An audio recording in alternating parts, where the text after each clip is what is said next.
Hello प्यारे बच्चों, आज हम समझेंगे कायिक प्रवर्धन के लाभ और कायिक प्रवर्धन की हानियों के बारे में आसान तरीके से आपको हम समझाएंगे।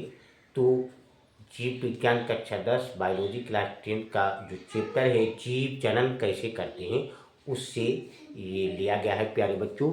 तो कायिक का अर्थ होता है जिसे कोई हम जब फसल पैदा करते हैं, पौधा लगाते हैं तो बीज लगाते हैं, तो इकाई प्रवर्धन का अर्थ होता है जिसे अलैंगिक जनन भी इसको हम कहते हैं।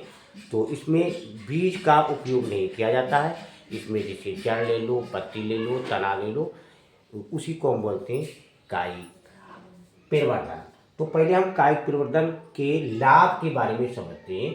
तो पहला लाभ है कि कायिक प्रवर्धन का कि इस विधि द्वारा उत्पन्न पौधों में पुष्प फल जल्दी आते हैं, ये इसका लाभ है और यह किफ़ायती विधि है।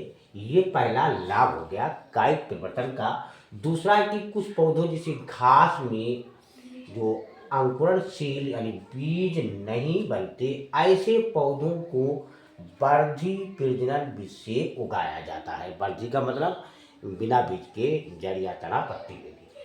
तीसरा है कि कायिक प्रवर्धन में जनक के वांछित लक्षण यथावत बने रहते हैं, संतत आनुवंशिक रूप से समान होती है, अर्थात जिसे आम की किसी बेहतर यानी किस्म या गुलाब की किस्म में परिवर्तन नहीं होता। चौथा लाभ है कायिक प्रवर्धन का कि उत्पाद की गुणवत्ता एक समान यूनिफॉर्म रहती है। पांचवा लाभ है कायिक प्रवर्धन का कि ऐसे पौधे जिनमें लैंगिक प्रजनन की क्षमता किन्हीं कारणों से समाप्त हो गई है, जैसे केला, गुलाब, चमेली आदि, इस विधि से आसानी से उगाए जा सकते हैं। तो ये है कायिक प्रवर्धन के लाभ। अब इसकी हानियों के बारे में हम समझते हैं। तो कायिक प्रवर्धन की हानियां निम्नलिखित हैं या हम लिखेंगे। उसके बाद पहली है कि वर्धी प्रजनन विधि में पौधे बहुत पास पास उगाते हैं, जिससे अनावश्यक अनिपृत स्पर्धा बढ़ती है।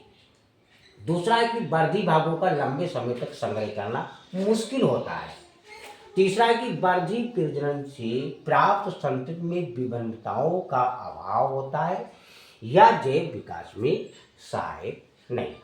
तो ये है हानियां और लाभ कायिक प्रवर्धन की। वीडियो अच्छा लगा लाइक सब्सक्राइब कमेंट शेयर अवश्य कीजिए।